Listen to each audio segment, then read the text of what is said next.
My name is Brianna Voss. I'm 31. And I didn't learn what betrayal sounded like through whispers or lipstick on a collar. I learned it over the hiss of running water, with my hands submerged in soap, while the man I loved stood behind me and said, like it was a punchline, I should have stayed with Chloe. She knew how to treat a man. The kitchen light was too bright that night, too honest. It made every smudge on the counter look like evidence, every unpaid bill on the fridge feel like a verdict. I didn't turn around right away. Because sometimes when someone says something that cruel, your body goes into this weird pause, like it's waiting for the brain to catch up and decide whether to collapse or fight. Behind me, Derek Hayes, 29, my boyfriend of 4 years, kept going. He was worked up in that breathless, righteous way people get when they've already decided they're the victim. We've been arguing about money, again. Not we can't afford food money. Real-world money, adult money. I'd suggested we skip his cousin's destination wedding, because our AC had been dead for weeks, my car needed new tires, and I was tired of pretending discomfort was romantic. I wasn't saying no forever. I was saying, let's not set ourselves on fire to post a beach photo. Apparently, that made me the enemy. You don't get it, Derek snapped. Chloe would have never made me miss family events. She actually cared. She took care of her partner. His voice sharpened on the last word like he was carving it into me. I finally turned off the faucet. Slowly, deliberately. I dried my hands, not because I cared about the dishes, but because I needed something to do that didn't involve shaking. Then I looked him straight in the face. He was pacing, agitated, hands flying, eyes bright with that ugly confidence people get when they think they're winning. He didn't notice the doorbell camera above the hallway entry. He forgot it had audio. He forgot it caught everything. God, he muttered, throwing his arms up. I should have married her. She's a real woman. Something in me went quiet. Not numb. Focused. I took one breath, then another. And I said, soft as silk, you're free to try. He blinked, thrown off by how calm I sounded. What? You can still be with Chloe, I said, voice steady. I won't stop you. Derek scoffed like I had said something ridiculous, like he'd expected me to cry, to beg, to apologize for being responsible. Instead, I walked past him, picked up my phone from the counter, and opened the doorbell camera app. There it was. A crisp clip of him in our kitchen, ranting like a man possessed, saying Chloe's name like it was prayer, saying I wasn't enough like it was fact. My thumb hovered for half a second. This was the moment where I could have chosen peace, but I was tired of swallowing disrespect like it was my job. So I screenshotted the frame, his face twisted mid-speech, and I sent it to the one person he couldn't perform for. Chloe Randall, his ex-girlfriend. I hadn't spoken to her in years, but her number was still buried in the past, saved under a thread I'd never deleted because some part of me always knew it might matter. My message was simple. Your ex says he wishes he'd stayed with you. Thought you should see this. Derek was still talking, still spinning his fantasy out loud. Chloe would have had a real life with me, he said, pacing. She wouldn't be pinching pennies like you. She'd understand what a man needs. My phone buzzed before he finished the sentence. Chloe replied, LOL, is this real? Then 2 seconds later, Brianna, I dumped him because he maxed out 3 of my credit cards and told my mom she was stingy. He was a financial black hole with a loud mouth. Another ping. And the Tesla he keeps bragging about? That was my cousin's car for a week. Derek drove a 2014 Civic with a missing hubcap. Then the final line. Tell him I'm good, and I'm sorry you're dealing with that chaos. I stared at the screen, not because it surprised me. Deep down it didn't, but because seeing the truth in someone else's words made it impossible to unsee. I walked back into the kitchen and held the phone out. Derek didn't take it at first. He leaned in, ready to laugh, ready to bask in the idea that Chloe would be flattered. His eyes scanned the first line, then the second, then the part about the credit cards. His mouth opened slightly, like the air had been stolen. His face went from flushed to pale in one breath. No, he whispered, that's not... She's lying. But his hands were already shaking. Because Chloe had said what he feared most, the fantasy wasn't real. It never had been. Derek snatched the phone, reread the message twice, then looked up at me like I'd betrayed him. As if I'd created the truth instead of revealing it. You did this to humiliate me, he hissed. You humiliated yourself, I said quietly. I just stopped covering for it. His jaw clenched. Then he spun around, stomped down the hallway, and slammed himself into the bathroom like he needed a locked door between him and reality. I heard the deadbolt click. Then a sound I didn't expect. Sobbing. Not gentle crying, violent, furious sobbing like his pride was choking him. A few seconds later, I heard him dialing someone. His voice came through the door in broken pieces. She sent it. She sent Chloe. She made me look crazy. 20 minutes passed. When he finally came out, his eyes were red and swollen, his face tight with humiliation. He didn't apologize. He didn't explain. He just grabbed his keys, his wallet, and his jacket like he was leaving a burning building. At the door, he paused. For a second, I thought he might say something human. Instead, he muttered, "This isn't over." Then he walked out. That was 3 days ago. And that's when the real drama began. Because Derek didn't disappear to cool off. He disappeared to plan. The first sign was social media. I was at my desk the next morning, trying to work through a headache that felt like grief, when I saw the post. A black and white selfie of Derek looking wounded. Caption: "Sometimes you don't realize you're in a toxic relationship until your partner reveals who they really are. Petty, spiteful, cruel." Then the line that made my stomach drop. "Texting my ex to shame me. That's a new low, exploring my options." His mom, Darlene Hayes, commented within minutes. "Come home, sweetie, you don't deserve this." His dad, Frank Hayes, followed. "That woman was never good enough for you." I stared at the screen, feeling something inside me harden. Not heartbreak, clarity. Because public posts invite public truth. And within an hour, a new comment appeared from an account I didn't recognize at first. A man's name, a profile photo of a couple smiling at a lake. It read, "Hold up. Is this the Derek who messaged Chloe last month asking if she ever thinks about what could have been? Because she blocked him." The comment disappeared almost immediately. Deleted, but not fast enough. I had already screenshotted it. Then came misstep number 2. That afternoon, my bank called me. "Hi, Ms. Voss," the representative said carefully. "We flagged suspicious login attempts on your savings account. Someone tried accessing it from an unrecognized device." My blood went cold. My savings account wasn't shared. It was in my name only, money I'd saved before Derek and I ever lived together. "From what device?" I asked, already knowing. They confirmed it. Derek's phone. So while he was posting about being shamed, he was also trying to check how much money I had, like he was calculating what he could take. That evening, he came back. Not alone. He walked in with his sister Simone Hayes and his mom, Darlene, like they were arriving for an intervention. Darlene didn't even sit down before she started. "We need to address your behavior," she said, voice trembling with practiced outrage. I looked at Derek. He stood behind them, quiet, letting them fight for him. "My behavior?" I asked. Simone crossed her arms. "Texting his ex was emotional abuse, Brianna." Emotional abuse. The words hung in the air like a costume. Too big, too dramatic, too fake. I tilted my head. Interesting.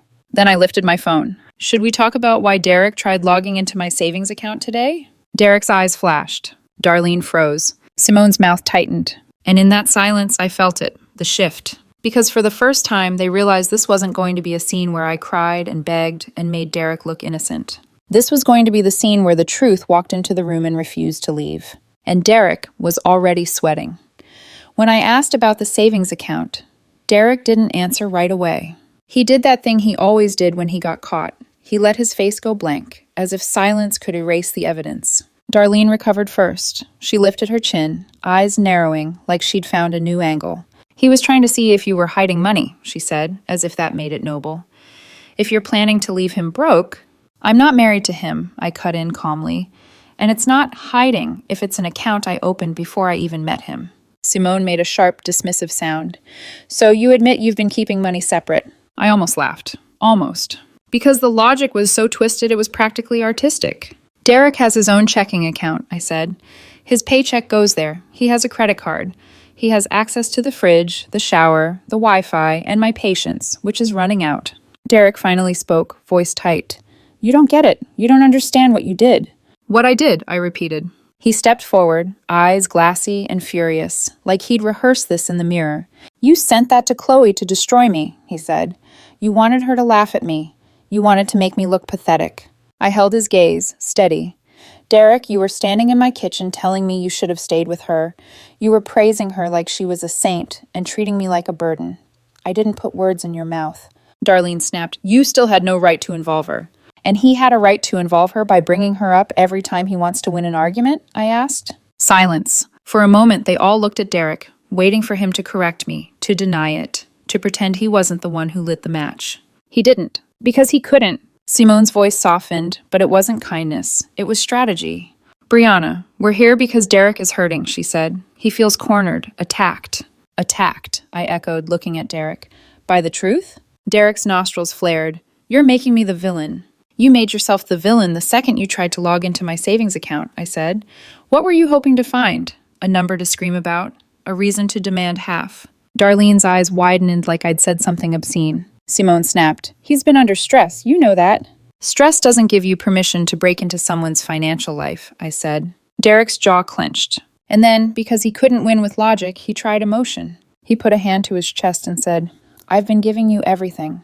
My love, my time, my loyalty. I stared at him. My loyalty? He repeated louder, like volume could make it true. I slowly unlocked my phone and opened the screenshot folder. Darlene and Simone both leaned forward instinctively, like they could smell a secret. I didn't even have to raise my voice. I also have screenshots of you texting your coworker Jade about how unfair it is that she has a boyfriend who actually spoils her, I said, 2 weeks ago.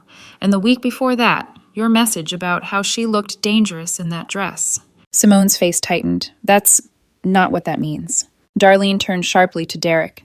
Derek? His eyes flashed with panic. It's nothing. It's work banter. Work banter? I asked. So you're allowed to say another woman looks dangerous, but I'm emotionally abusive for sending your own words to your ex? Darlene's mouth opened, then closed. Because this was the problem with coming into someone's home to accuse them. You assume they're unprepared. You assume they're still in love enough to protect you. I wasn't. Simone stood up abruptly, grabbing her purse strap like she needed something solid. Okay, she said, voice brittle. This isn't productive. No, I agreed. It's honest. That's why it feels so uncomfortable. Derek's eyes were wet now, but it wasn't remorse. It was humiliation, pure and poisonous. He looked at me like I'd robbed him of something he was entitled to. His story. His image. His ability to walk away painted gold while I stayed behind painted black. They left 10 minutes later. Darlene swept out first, furious, muttering something about ungrateful women. Simone followed, shooting Derek a look I couldn't read, half disgust, half loyalty. Derek lingered at the door, face hard. This is why Chloe left you, I said quietly. He flinched. And for the first time since this started, I saw something real in his eyes. Fear, because he finally understood I wasn't fighting to keep him. I was fighting to get my life back. That night I chose the couch. Not because I was punished, because I refused to share a bed with someone who looked at me like an opponent. The apartment felt different after midnight. Too still, too quiet. Every creak sounded like a threat. I was half asleep when I heard it. Derek's voice, low, urgent, coming from the bedroom. I held my breath. He was on the phone. I just need $5,000, he whispered. Just until I sort things out.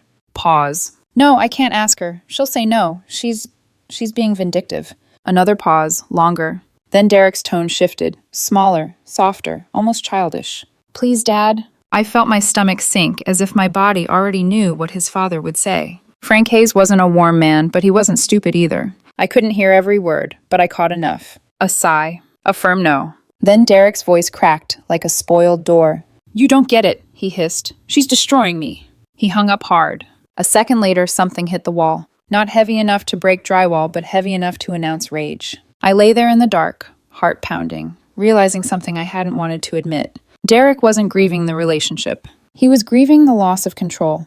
The next morning, he tried a different angle. He called my mother, not because he respected her, because he thought she'd pressure me. My phone buzzed at 9:12 a.m. Mom. The moment I answered, she said, Brianna, what is going on? Her voice was careful, controlled, but I could hear irritation under it. He called you, I said. He did, she replied. He said you're financially controlling him, that you're isolating him, that you won't let him access money. I closed my eyes. Of course that's what he said. Because in Derek's world, boundaries are abuse when they don't benefit him. Mom, I said, keeping my voice steady, Derek has his own account, his own paycheck. He's not starving. He's angry I won't give him access to my savings, the money I had before him. There was a pause. Then my mother exhaled slowly. He didn't mention any of that. He also didn't mention he tried logging into it yesterday, I added, or that he's been messaging Chloe, or flirting with coworkers. A quiet, cold silence followed. My mother wasn't dramatic. She didn't yell. She simply said, I'll handle it. And she did. I didn't hear the call, but I saw the results. Derek stormed into the apartment that afternoon, like a man walking into war. His face was red with fury, his mouth already loaded with accusations. What did you tell your mother? He demanded. I told her the truth, I said. You turned her against me. She asked me questions, I replied. I answered. Derek's hands shook. She threatened me, he spat. She said if I keep lying, she'll tell people about things I've done. I lifted an eyebrow. Like what? His mouth opened, then snapped shut. Because he knew exactly what. He knew my mother didn't make threats unless she had receipts. He stood there breathing hard, then suddenly flipped the script again. His favorite move. You know what? He said, voice trembling. I want a clean break. I want a divorce. Well, not divorce. We're not married, but whatever. I want to end this, and I want half of everything. Half of everything. In my apartment, with my name on the deed. My furniture, my savings, my peace. He said it like it was a natural right, like 4 years of dating entitled him to my foundation. I stared at him for a long moment. Then I nodded. Okay, I said. He blinked, thrown off. Okay, he repeated, like the word didn't compute. Okay, I said again, calmly. If you want to end it, we'll end it. And you can talk to a lawyer about your half. His face twisted. You're not even going to fight for us? I reached for my laptop, opened it in front of him, typed the words that made his eyes widen. Family law attorney consultation. I'm fighting for myself, I said quietly. That's the difference. Derek's lips parted in disbelief. He'd wanted me frantic. He'd wanted me desperate. Instead, I was clinical. He watched me scroll, watched me click, watched me write down names. Then his voice rose into something ugly. So you're just giving up? After everything? I looked up at him. Save a relationship where you screamed you should have stayed with your ex, tried to access my savings, and lied to my mother? He flinched. And I saw it again, that panic. He pulled out his phone, thumb already moving. He called someone immediately. I didn't have to ask who. Dad, he said the second the line connected, voice shaking. She's giving up. She's not even trying. She's letting it die. I listened to Frank's muffled response through the speaker. Deep, tired, blunt. Then Frank said something that made Derek's face go slack. I couldn't hear every word, but I caught the spine of it. You told her you wished you'd stayed with someone else. Why should she fight for you to keep treating her like trash? Derek's eyes glistened. Not with guilt. With rage that his own father wasn't backing the fantasy. He hung up. Hard. Then he stared at me like I'd personally orchestrated the entire collapse of his life. This isn't over, he said again, quieter now, more dangerous. And I believed him. Because Derek wasn't the type to walk away when he lost. He was the type to burn the whole building down and blame you for the smoke. That was the moment I realized the screenshot hadn't started the war. It had just exposed the battlefield. And somewhere out there, Derek was already recruiting people to join his side. Derek leaned hard into the victim role after that. Not quietly, not privately, publicly, loudly. If there was a platform that allowed captions, he used it. Instagram was first. A photo of him staring out a rain-streaked window, jaw clenched, hoodie pulled low. The kind of image designed to invite concern without saying anything concrete. The caption read, "When the person you trusted most turns cruel, you realize healing has to start somewhere. Asking for support while I rebuild."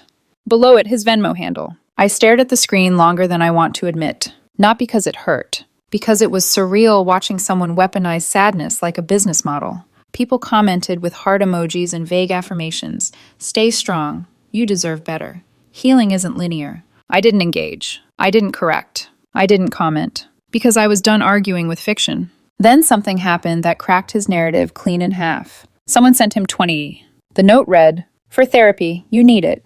Chloe." I found out because Derek came home shaking. He stood in the living room staring at his phone like it had insulted him personally. "She did this to humiliate me," he hissed. Again. I glanced at the screen. "You asked for money." "That was supposed to be anonymous support." "You put your name and face on it," I said. "That's not anonymous. That's advertising." His jaw tightened. He blocked Chloe everywhere within minutes. Then had what can only be described as a breakdown. Pacing, muttering, opening and closing apps, like he could erase the truth if he moved fast enough. But the damage was done, because the story he was telling about being abandoned and abused wasn't matching the behavior people were starting to see, especially at work. We didn't work at the same company, but word travels when someone is dramatic enough. 2 days later, I got a message on LinkedIn from a woman named Lena Price. Her profile said she worked in HR at Derek's company. The message was careful, measured. "Hi, Brianna. I'm reaching out because Derek has been sharing some concerning claims at work. He's told several people you're financially controlling and preventing him from leaving. He's also asked coworkers for loans to escape. I wouldn't normally reach out like this, but he showed up yesterday with a new designer backpack and shoes, so the story isn't lining up. I thought you should know." I exhaled slowly. Then I thanked her and forwarded the message to my lawyer. Because lies get heavy when you stack them. And Derek was building a tower. That same afternoon, my doorbell rang. I checked the camera. It was Marcus Lee, Derek's coworker, the one he'd accused me of isolating him from. The one he'd hinted was too close to me in his stories, because Derek couldn't imagine a man speaking to a woman without ulterior motives. I opened the door. Marcus looked uncomfortable, tense. "Hey," he said, "we need to talk." "No, we don't," I replied calmly. "But you can say what you came to say." He rubbed the back of his neck. "Derek's telling people you're dangerous, that you monitor his accounts and won't let him leave. He asked if he could crash at my place." I raised an eyebrow. And my girlfriend's pregnant," Marcus said flatly, "and furious, because Derek's been texting her too." That stopped me. "What do you mean?" He pulled out his phone and showed me the messages. "Derek, late at night. You deserve better than a guy who ignores you. If things ever change, I'd be there. Don't let yourself settle." Marcus swallowed. "She told me he hit on her at a work happy hour last month. She shut it down. He didn't." My stomach twisted, not in shock, but in confirmation. Because Derek didn't want Chloe. He didn't want me. He wanted options. When one fantasy died, he immediately started shopping for another. "And now," Marcus continued, "he's telling people I'm enabling abuse because I didn't help him escape." I let out a short, humorless laugh. "Of course he is." Marcus shook his head. "He's trying to blow up my relationship because I turned him down. I won't let that happen." "Would you be willing to tell a lawyer this?" I asked. "Absolutely," he said without hesitation. "I'm not letting him lie his way through other people's lives." That night, Derek came home carrying 3 shopping bags. Not groceries, retail therapy. He dropped them on the couch with theatrical flair. "I deserve nice things," he said, daring me to object, "after what you've put me through."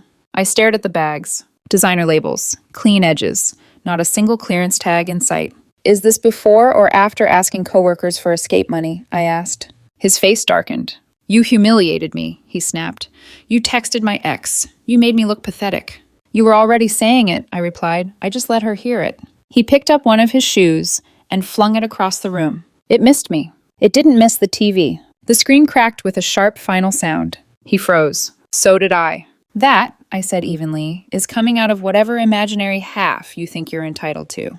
He screamed. Actual screaming. Raw, furious, uncontained. Then he stormed into the bedroom and slammed the door.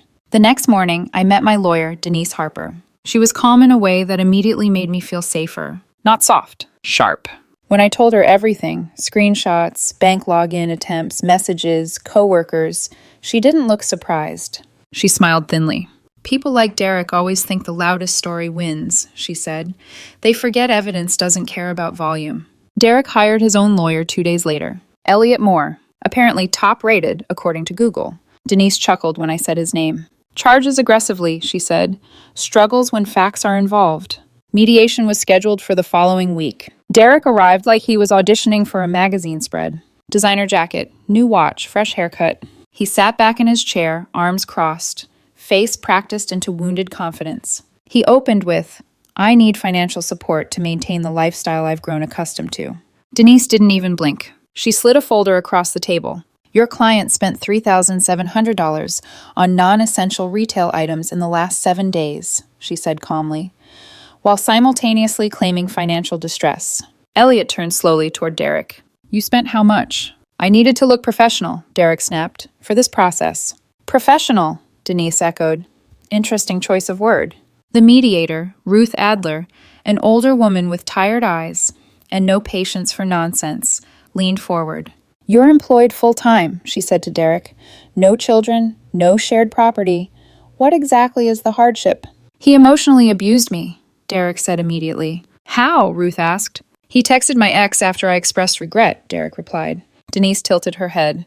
"After he said he wished he'd married her." Silence. Denise continued. "We also have statements from Marcus Lee and Lena Price regarding inappropriate advances and false claims made at his workplace."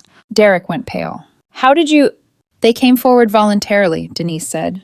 "Your behavior affected their lives." Elliot asked for a break. I watched through the glass as he hissed at Derek in the hallway. "You hit on a coworker, lied about abuse, and spent thousands while claiming hardship. Do you understand how bad this looks?" When they returned, Elliot cleared his throat. "My client is willing to consider a clean split," he said. "Each party keeps their own assets and debts. No support." Derek snapped his head toward him. "No, I deserve compensation for my pain." Ruth snorted. Pain, she repeated. Sir, this isn't a divorce court. This is about property, damages, and conduct. And even if it weren't, wishing you'd stayed with another woman isn't exactly a winning argument. We left without an agreement. As we walked out, Denise leaned toward me. He's running out of moves, she said quietly. That's when people like him get reckless. I nodded, because I could feel it too. The desperation was building. And Derek had never been someone who accepted losing quietly. Denise was right. When Derek realized he couldn't win with charm, lies, or lawyers, he tried something else. The week after mediation, things went quiet. Too quiet. No dramatic posts, no public meltdowns, no angry confrontations in the apartment. He moved around like a ghost, eyes down, phone glued to his hand, voice flat when he spoke at all. That should have been my warning. It was Friday. I work from home on Fridays. Derek forgot that. I was on a call when I heard the front door open. Not slam. Open carefully. Quiet footsteps. I muted my mic and stood. From the hallway, I saw it. My guitar, the one I'd bought 5 years before I met him, being lifted off the stand. My stomach dropped. Derek, I said sharply. He flinched, then straightened. I'm selling it. What? I stepped closer. Put it down. It's marital property, he said, reciting something he'd clearly rehearsed. I'm entitled to my share. We're not married, I said. And I bought that before you even existed in my life. He ignored me and kept moving. I followed him outside. There was a truck parked at the curb. A man stood by it, looking uncomfortable, phone in hand. What's going on? The guy asked. That's stolen property, I said immediately. I have the receipt, photos, proof. Derek snapped. She's exaggerating. I pulled out my phone, showed the buyer the listing. My name wasn't on it. Derek's was. The man's face changed instantly. I don't want trouble. Good, I said, because I'm calling the police. Derek's face twisted. You're ruining everything. You tried to steal from me, I replied calmly. That's already ruined. The buyer backed away, helped unload the guitar, and left without another word. Derek stood there shaking. The police arrived 10 minutes later. I showed receipts, photos, proof the items were mine, purchased years before Derek. Derek claimed it was a misunderstanding. They didn't buy it. They warned him. Firmly. One more incident, and it would be charges. That night, he didn't speak to me. But at 1:03 a.m., I heard him on the landline. We didn't even use the landline, except he knew I could overhear. Chloe, he whispered. I froze. I know I messed up, but we were good once, he said. We could be again. She doesn't have to know. Silence. Then his voice went small. You're married now? Longer silence. Oh, another pause. You blocked me? He hung up and cried for nearly an hour. Not quietly. Not with shame. With the grief of someone who'd finally run out of fantasy worlds to escape into. The final court hearing happened 3 weeks later. Derek showed up looking exhausted. No designer jacket, no performance smile. But he had one last move, a desperate one. Someone's pregnant, he said suddenly. The room froze. A woman I've been seeing says it's mine, he added quickly, like speed could make it true. If this ends badly for me, I'll be responsible for a child. The judge didn't hesitate. Do you have proof? Derek swallowed. Not with me. The judge's expression hardened. So you have a claim with no documentation, no medical record, and no sworn statement. Elliot's face tightened. Your Honor, my client is under emotional distress. Then he should stop inventing emergencies, the judge said. This court deals in facts. Elliot looked like he wanted the floor to swallow him. The judge was unmoved. Mr. Hayes, she said, voice sharp, you've wasted this court's time with false claims, attempted theft, and now a fabricated claim of pregnancy. She didn't even hesitate. Each party keeps their premarital assets and debts. Mr. Hayes will pay $1,200 for the damaged television and attempted sale of property. Any further objections? Elliot shook his head. Outside the courtroom, Derek lost it. You destroyed my life, he screamed. I gave you my best years. 4 years, I said quietly, and you spent them wishing you'd chosen someone else. His mother tried to calm him. His father didn't. Enough, Frank said, tired and final. You caused this. And then, like the universe was closing the loop, people started arriving. Marcus, Lena, Marcus's pregnant girlfriend, who looked Derek straight in the eye and said, You tried to ruin my relationship because my man rejected you. You're pathetic. Derek couldn't respond. And then Chloe pulled up, with her husband. They weren't there for him. They had an appointment at the courthouse before leaving for their honeymoon. Chloe recognized Derek immediately. Oh, she said softly, this is your court date. Her husband glanced at Derek, confused. Is this the ex who kept messaging you? Chloe nodded. Yeah. Then she looked at me. You're Brianna, she said. Thank you. Your message helped us stop pretending. They walked away hand in hand. Derek didn't cry. He just stood there, watching the last door close. The fallout was quick. He lost his job after Marcus filed a formal complaint, moved back in with his parents, still obsessed with Chloe, still scrolling wedding photos that would never include him. As for me, I kept my home, my belongings, my peace. I started therapy, not retail therapy, joined a hiking group, went on a date with a man named Evan who laughed at the story and said, "At least my ex only stole my Netflix password." Yesterday, an unknown number texted, "Brianna, I'm sorry, can we talk?" I replied with one word, "No," and blocked it. I don't regret sending that screenshot. The truth didn't destroy Derek. It just stopped protecting him. If he'd been honest instead of cruel, we could have ended quietly. Instead, he chased a fantasy and lost everything real.